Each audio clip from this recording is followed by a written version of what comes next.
O programa a seguir tem classificação indicativa livre.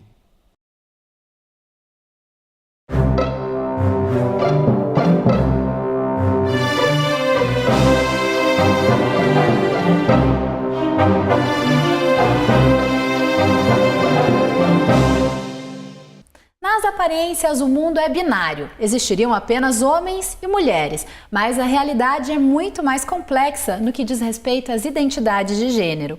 Hoje, o Nuevo Debate trata da transexualidade e da discriminação no mundo do trabalho. E eu vou conversar com a professora Berenice Bento, da Universidade Federal do Rio Grande do Norte. Bem-vinda, professora. Muito obrigada. Professora, hoje nós vamos tratar de alguns conceitos que são pouco conhecidos das pessoas. É o caso de gênero. O que significa gênero? Então, essa é uma discussão que você não vai ter uma única resposta. Já começo, então, colocando o caráter polissêmico, né, do termo gênero. Dependendo de uma determinada corrente teórica, você vai interpretar o que é masculinidade e feminilidade de uma forma diferente, né? Alguns pensam que gênero, quer dizer, ser masculino e feminino, está vinculado a uma estrutura corpórea. Então, quando eu falo feminino, imediatamente vem a ideia do corpo da mulher, né? Masculino, o corpo do homem. Portanto, a ideia de que eu não poderia falar de feminilidade e masculinidade sem fazer uma referência obrigatória ao corpo do homem e da mulher. Mas que corpo é esse? Não é apenas o corpo, não é o corpo como um todo, é a genitália. Essa concepção de gênero, né, que genitaliza as identidades de gênero, né, é uma das concepções, e uma das concepções muito poderosas, né? Diria que é a concepção hegemônica que a gente tem na sociedade, que diz que para ser homem e ser mulher você tem que ter um corpo que estabilize essa identidade de gênero. E que corpo? O corpo sexual. Então, compreender o que é gênero passaria por dizer de que corpo nós estamos falando, de que genitália nós estamos falando. Pois bem, contrapondo-se a esse conceito de gênero, né, essa forma de olhar os corpos, né, existe uma outra concepção da qual eu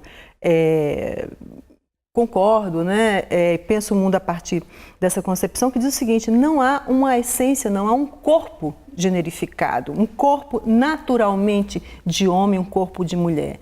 Falar de feminilidade, falar de masculinidade, falar de práticas generificadas. O que isso significa? Significa dizer que o fato de você ter uma vagina ou você ter um pênis não são dados suficientes para você dizer eu me sinto ou eu sou, né? Uma demanda identitária do eu sou. Gênero, portanto, está vinculado à questão da prática social, de como você atua no mundo social, né? E de como você quer ser reconhecido socialmente nessas relações sociais. Veja, eu estou te olhando e estou vendo uma mulher, porque você está se apresentando para mim com signos corporais, né, estéticos, que me dizem que diante de mim eu consigo, meu olhar construído socialmente diz que é uma mulher. Mas eu não sei se você tem pênis. Eu não sei se esses seios aparentes que estão aí no teu corpo são seios naturais ou seios protéticos, entende? Então assim, mas eu estou vendo uma mulher. Né? Então, o meu olhar vai passar a reconhecer, e essa é a verdade do gênero, é a prática. Na hora que você, de repente, entrar e performatizar o masculino, você pode cortar teu cabelo e passar a atuar no mundo como um homem, né? Você vai ser um homem, porque você passa a construir signos corporais visíveis, visibilizados como de um determinado gênero. Então, por quê? Eu não tenho acesso à natureza do gênero, porque isso é uma construção social, né? Professora, a partir desses conceitos, como que a gente entende o que é transgênero ou transexual? Esses dois conceitos são sinônimos ou não? Porque, veja, a partir do momento que você passa a entender que gênero não é da ordem da biologia, né, que não existe uma verdade, eu ser mulher não está determinado por cromossomos ou por estruturas hormonais ou neurais, né, que eu posso combinar na minha subjetividade elementos ditos masculinos e femininos, que eu posso articular minha performance de gênero com elementos femininos e masculinos, ou eu posso ter nascido como menina e ao longo da minha vida romper. Se eu então passo a olhar o mundo abrindo mão desse lugar primeiro que é a biologia, você liberta o gênero da determinação primeira que é o biológico. Por que eu estou falando isso? Quando você me pergunta transgênero, transexual, travesti, mulheres não trans, é uma multiplicidade de expressões de gênero, né? O que a gente tem que ter o cuidado que isso demanda, e claro, que os sujeitos passam a se organizar politicamente, agendas políticas e dizer o seguinte: a minha identidade de gênero é travesti. Então ela quer ser reconhecida no mundo como travesti. Eu tenho que respeitar essa demanda identitária. A outra fala: não, eu sou um homem trans. Não, eu sou um trans homem. Então, o que cada um vai elaborando, né, o genial das expressões e das experiências trans, né, esse universo trans, é que ele coloca como espelho para o mundo não trans a verdade do gênero, que é justamente a prática, né? Porque não, infelizmente, por mais que se queira, por mais que determinadas concepções que tentam patologizar e tentam excluir essas experiências do humano, no sentido de que é algo errado, porque é patológico, é pecado, infelizmente para essas pessoas não tem nenhum exame médico, nenhum exame de um cariótipo, nada, em termos da estrutura biológica que diria que existe uma anormalidade. Não. São sujeitos que nascem com um determinado corpo, são assignados socialmente como pertencendo a um determinado gênero, masculino ou feminino, tendo como dado primeiro para produzir esse lugar no mundo a genitália, e que em algum momento, pode ser aos 2, 3 anos, ou pode ser muito mais tarde, bom, cada biografia vai te dizer o momento exato que fala: eu quero transitar, eu quero mudar de um gênero para outro, né? Então, quando você me pergunta o que é e qual ou quais seriam as diferenças entre transexual, transgênero, eu diria travesti, crossdresser, uma pluralidade de expressões internas ao gênero, né? Eu não consigo construir uma classificação, porque é justamente essa possibilidade de fluidez das identidades, né? Não é dizer que isso seja banal do tipo assim, não, hoje eu acordei trans, ou amanhã eu acordei uma trans travesti. Não é isso, não é banalizar os sofrimentos e as dificuldades de transição e de mudança, não é isso, mas é complicado você produzir, por exemplo, como nós tínhamos há algum tempo atrás, uma classificação que dizia: transexual quer fazer a cirurgia de transgenitalização, a travesti não quer. Isso não faz sentido, porque se você delimita a diferença identitária a partir da genitália, você está retomando a forma de pensar as identidades de gênero pela genitália, né? A pessoa pode se decidir: eu sou uma mulher transexual e não quero fazer a cirurgia, ou quero fazer a cirurgia, eu sou uma travesti, mas veja, a travesti, ela faz mudanças corporais, põe o silicone, põe a prótese, tá, para construir esse corpo e transitar socialmente como um corpo que é reconhecido, que quer ser reconhecido e demanda reconhecimento social como feminino. Então, acho que a melhor questão é pensar que a questão de gênero, a identidade de gênero, tem que ser entendida, interpretada como no âmbito da autodeterminação. É o sujeito que tem que dizer para você, né? E não eu, como pesquisadora, te dizer a construção de uma taxonomia de que aqui é como, por exemplo, foram os estudos que patologizaram, né? E que esse ativismo hoje, a luta pela despatologização das identidades trans, coloca em pauta, que é justamente construir classificações fechadas. Então, aonde que eu estou nesse mundo que eu não estou nem aqui nem aqui? Então, existe essa fluidez da questão do gênero, pensar o gênero como fluido e como prática, né? Professora, existem algumas confusões que a sociedade faz quando a gente fala de trans, e eu queria perguntar para a professora assim: qual que é a diferença entre identidade de gênero e orientação sexual? Porque essas duas palavras geram muita confusão. Perfeito. Isso é bastante interessante pelo seguinte, pensar que quando eu falo gênero, né, eu estou falando de práticas na ordem de masculinidades, feminilidades, determinados atributos, performance, organização e articulação desses atributos, né? Forma de estar no mundo, se apresentar no mundo. Quando eu falo de sexualidade, estou falando de desejo, né? De algo que acontece muito mais no campo do invisível socialmente. Veja. Então, quando eu falo de sexualidade e falo de gênero, eu estou falando de coisas completamente diferentes, né? É fácil. Eu acho que tem um nível de inteligibilidade quando eu falo fulano é um homem gay. Quando eu falo um homem gay, eu poderia falar fulano é um homem gay, negro, transexual, brasileiro, católico. Veja quantos, eu chamaria de marcadores sociais da diferença, eu estou eu estou acionando para visualizar e entender e dar inteligibilidade ao João, que é esse homem que eu estou me falando. Mas veja, o João poderia ser um homem heterossexual. Quando eu falo de sexualidade e gênero, eu estou falando de duas dimensões que constituem a identidade desse sujeito e a subjetividade desse sujeito, que eu não posso dizer, quando eu falo que ele é gay, que eu estou dizendo que ele tem conflito com a questão da identidade de gênero. Eu não posso tomar isso como derivação. Quando eu falo que é um homem transexual, eu não posso dizer dessa afirmação que ele é gay ou ele é heterossexual, né? Quer dizer, são duas dimensões constitutivas dos sujeitos no mundo que devem ser pensadas separadamente para que eu possa, inclusive, fazer os arranjos identitários múltiplos da constituição dos sujeitos, né? A professora usou um termo agora há pouco, transitar, né? Quando a pessoa decide transitar, ela enfrenta uma série de problemas na vida dela, porque a sociedade não está preparada para entender o mundo e o outro dessa forma. Eu queria que a professora falasse um pouco sobre os desafios que a pessoa que transita enfrenta, os preconceitos, os desafios, e como que é a vida dela a partir desse momento. Pois é, essa resposta, para que a gente pudesse, assim, entender a natureza e a dimensão da dificuldade, primeiro que seria muito bom se tivesse uma pessoa trans aqui comigo para a gente poder fazer uma conversa, né? Porque eu sou uma pesquisadora e sou uma ativista dos direitos humanos, de gênero e sexualidade, mas eu acho que a fala do sujeito que vive a experiência tem um tipo de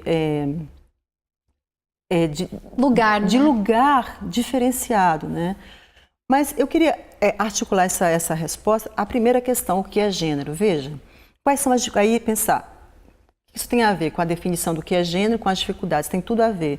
Porque socialmente a gente pensa que a humanidade é dividida em homens e mulheres, em vaginas e em pênis. E quando aquele sujeito, em algum momento da vida, fala esse corpo sexual que disseram para mim que daria todo sentido para a minha vida, né, e não é verdade, o fato de você ter uma vagina ou ter um pênis não diz absolutamente nada de você, de quem você é, dos teus desejos, das suas performances de gênero, não diz nada, né?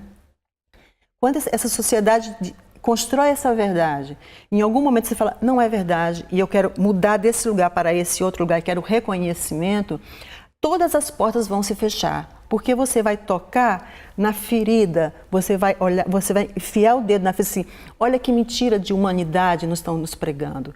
Ou seja, mas o movimento social, de uma forma geral, o movimento da sociedade se pensa, ao invés de fazer uma reflexão assim, caramba, a gente tem que realmente repensar que essa noção de humanidade dividida em homem e mulher, vagina e pênis, realmente não funciona porque exclui da categoria de humanidade uma quantidade considerável de pessoas, produz muito sofrimento, né, nas casas, nas escolas, no mercado de trabalho. Se isso é verdade, vamos repensar essa... Não, ao contrário, o que faz? Expurga-se o anormal, né? Exclui-se para se manter as normas sociais funcionando com as suas mentiras, né? Então, por que eu estou fazendo essa digressão? Para responder quais são as dificuldades. As dificuldades se trata apenas de uma questão de injustiça, de exclusão aqui, não. Ela é profunda porque aquele corpo, ao transitar pela cena pública, está dizendo o seguinte, esse corpo ele não existe, ela é uma impossibilidade. Quando o Estado vai te dar uma identidade, o dado primeiro para dar identidade é qual o sexo, uma certidão de nascimento, aliás, qual que é o sexo da criança.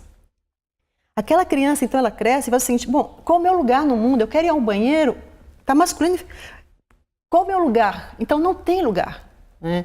Isso assim, e daí, pensando nessa questão mais geral, quando a gente começa a fazer uma análise mais focada no mercado de trabalho, na escola, a família, quer dizer, a família que é o lugar da proteção, do cuidado para as pessoas que vivem as experiências trans, essas expressões de gênero, é o lugar do horror, é da expulsão, é da tortura, é da ameaça, é da agressão, é da tortura. Pessoas que saem muito jovens de casa, com 10, 12 anos, porque não suporta, né? O Noivo Debate de hoje trata de transexualidade e de discriminação no trabalho e na sociedade. Voltamos depois do intervalo.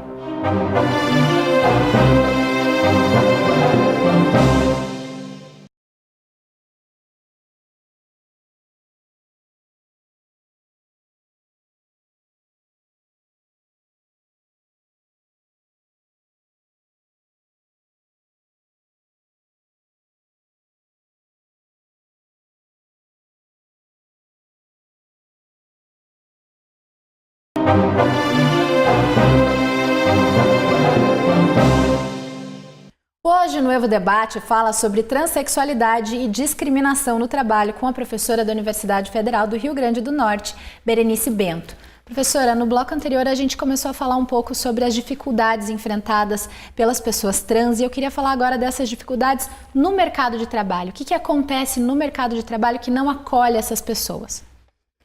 Então, como eu falei anteriormente, a gente tem que então entender que a gente pode isolar, né, uma determinada esfera social, um determinado campo. Poderia falar da escola, poderia falar... Você está propondo uma conversa sobre mercado de trabalho. Mas a gente não pode isolar isso sem pensar essa estrutura social mais ampla e que lugar nessa estrutura social se reserva para esses corpos que não existem, né? O lugar para eles seria, historicamente tem sido, quer dizer, as clínicas de loucura, a criminalização e a patologização. No mercado de trabalho, quer dizer, hoje o mercado de trabalho, o que se exige? Um nível de formação de mão de obra, de formação, de qualificação, né? Quais são os lugares que qualificam? As escolas e as universidades. Ou então você pode ter cursos de formação, mas de curto prazo, né? Os cursos profissionalizantes. Ora, então, para que eu possa entender como está a situação das pessoas trans no mercado de trabalho, eu teria que então entender como que é a formação dessas pessoas nessas instituições. E aí a gente tem que necessariamente falar o que é a escola. Né? Como que a escola lida com pessoas que vivem o gênero de uma forma diferente daquele que é definido como certo socialmente. Então, quando a gente vê que o mercado de trabalho, a grande maioria, 90%, segundo o dado, né, de ativistas, de ONGs trans, 90% estão como trabalhadoras sexuais ou como cabeleireiras ou cabeleireiros, né? O que está dizendo para mim? Que tem um problema anterior, né? Que essa escola, daí é que a gente tem falado muito aqui essa necessidade de discutir essas questões na escola, nas universidades, porque elas não têm espaço, né?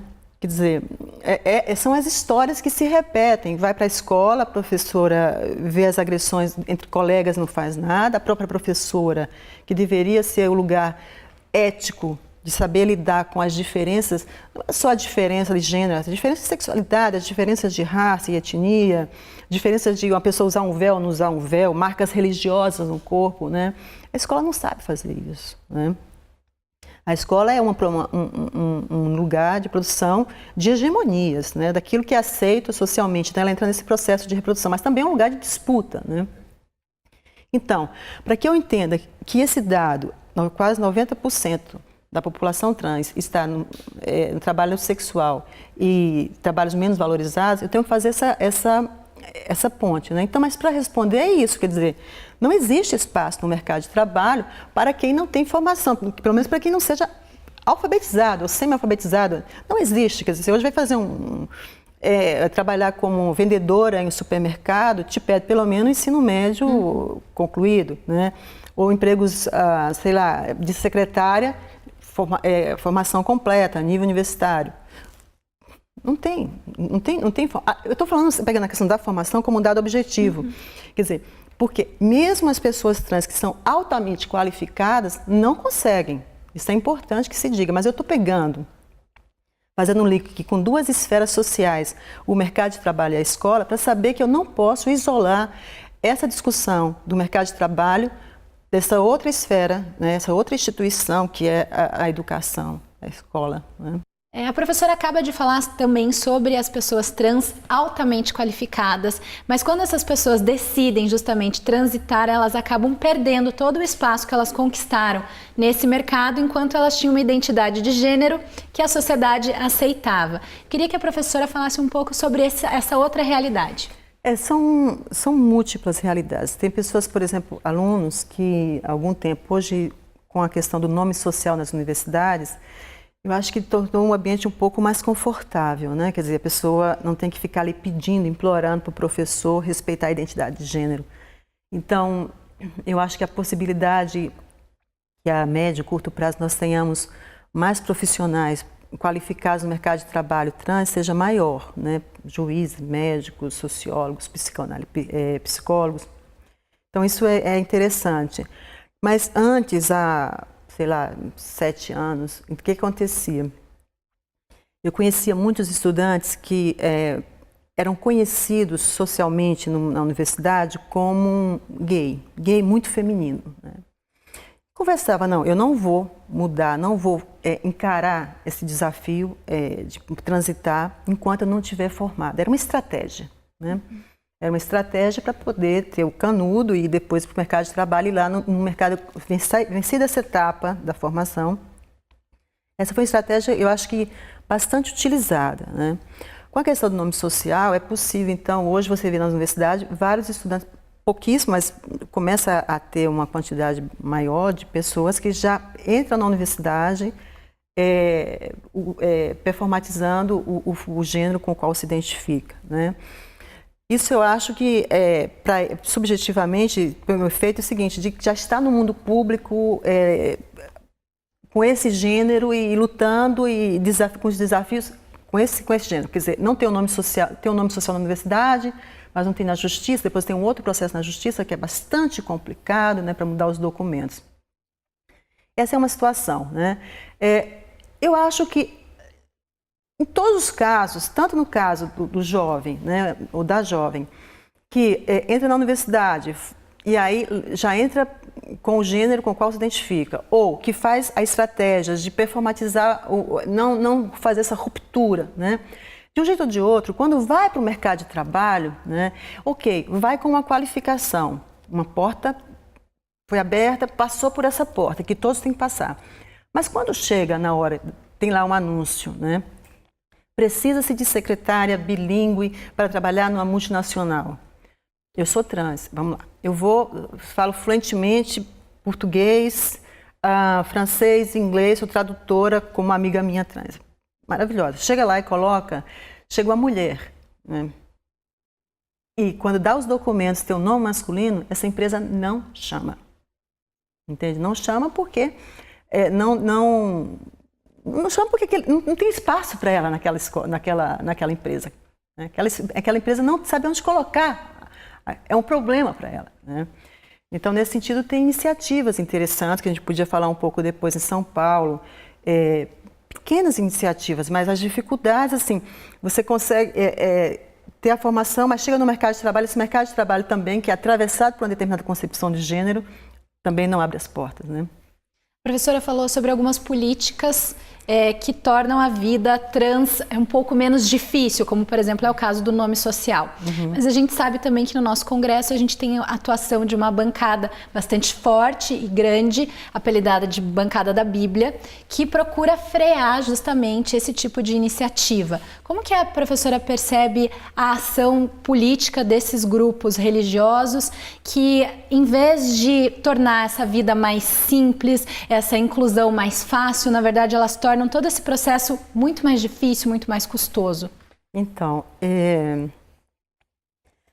eu acho que a discussão é o Estado laico, né? A questão de fundo é você entender que não tem sentido alguém ir lá e dizer o seguinte, porque usar um espaço público onde se paga imposto, quer dizer, o meu salário está pagando, o meu imposto está pagando o salário de um professor, de um deputado, que está dizendo que eu não mereço existir.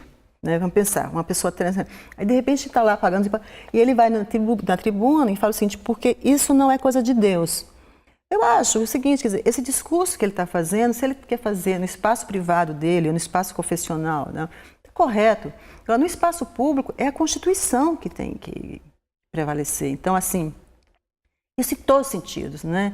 No sentido da questão dos direitos das mulheres, direito ao aborto, direito ao corpo, direito a toda uma pauta, né, que vincula a autonomia do corpo, direitos humanos.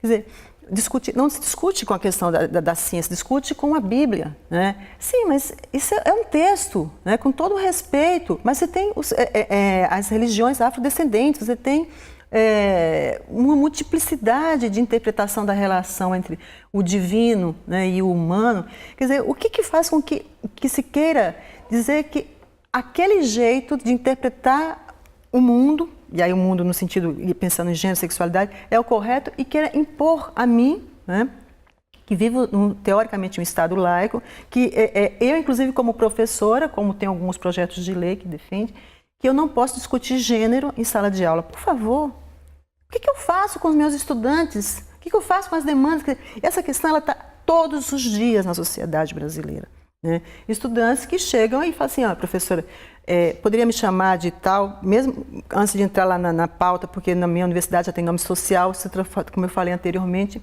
dá um pouco mais de conforto, né? Isso não resolve definitivamente. É o que eu chamo de uma gambiarra legal.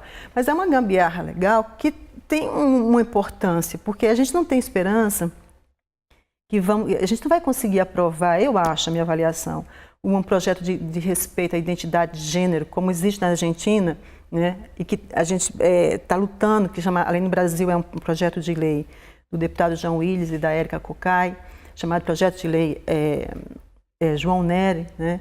Que é exatamente isso, garante as pessoas a mudarem de gênero sem ter que se passar por todo um protocolo médico e psiquiatrizante bastante difícil, né? Bastante violento, diria, né? Então, isso é uma primeira questão. Por outro lado, o que eu acho é o seguinte, que ao fazer esse embate, ao levar para o espaço público-político da Câmara, né, essa discussão de gênero, o que os deputados estão fazendo, o que os parlamentares estão fazendo de uma forma geral, é justamente reconhecendo de forma absolutamente clara o caráter político da categoria gênero.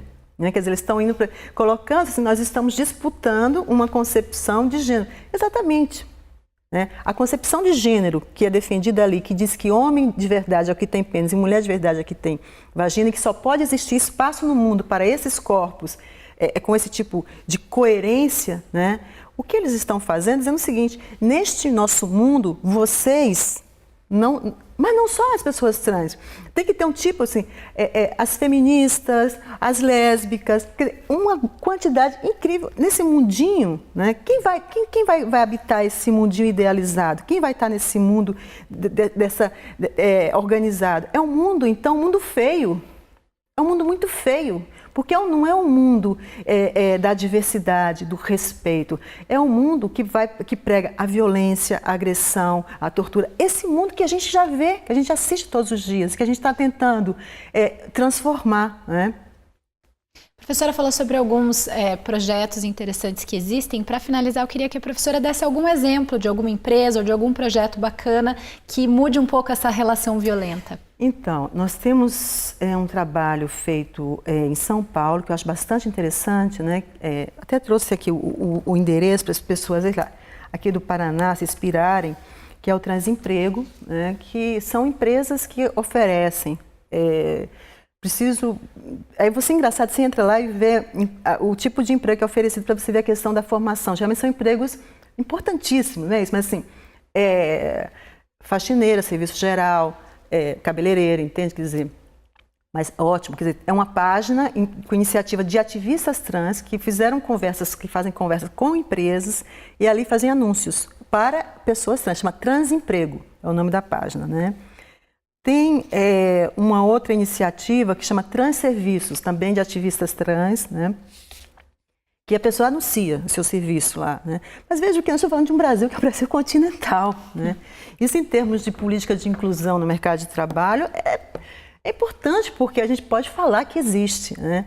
Mas de transformação macro é muito pouco, né? A necessidade de ter políticas públicas. E aí, políticas públicas, a gente fala na questão de gênero, ela não é só questão de emprego, é algo transversal, porque a categoria gênero, ela diz respeito a todos nós, nos atravessa. E, portanto, atravessa as instituições nas quais nós circulamos, a família, a escola, o mercado de trabalho, todos os lugares da política, né? É isso. Professora, obrigada pela participação no Nuevo de hoje. Eu que agradeço imensamente. Foi um prazer. O Nuevo Debate é uma parceria entre a UFPR-TV e os programas de pós-graduação em Administração e em Tecnologia da Universidade Tecnológica Federal do Paraná. A programação completa da UFPR-TV está disponível no nosso site tv.ufpr.br.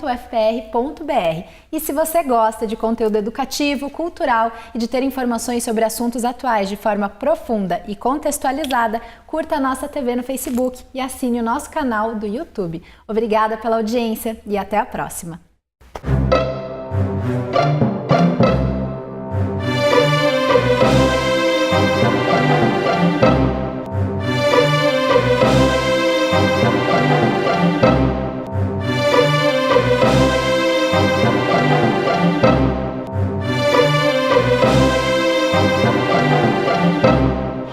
Música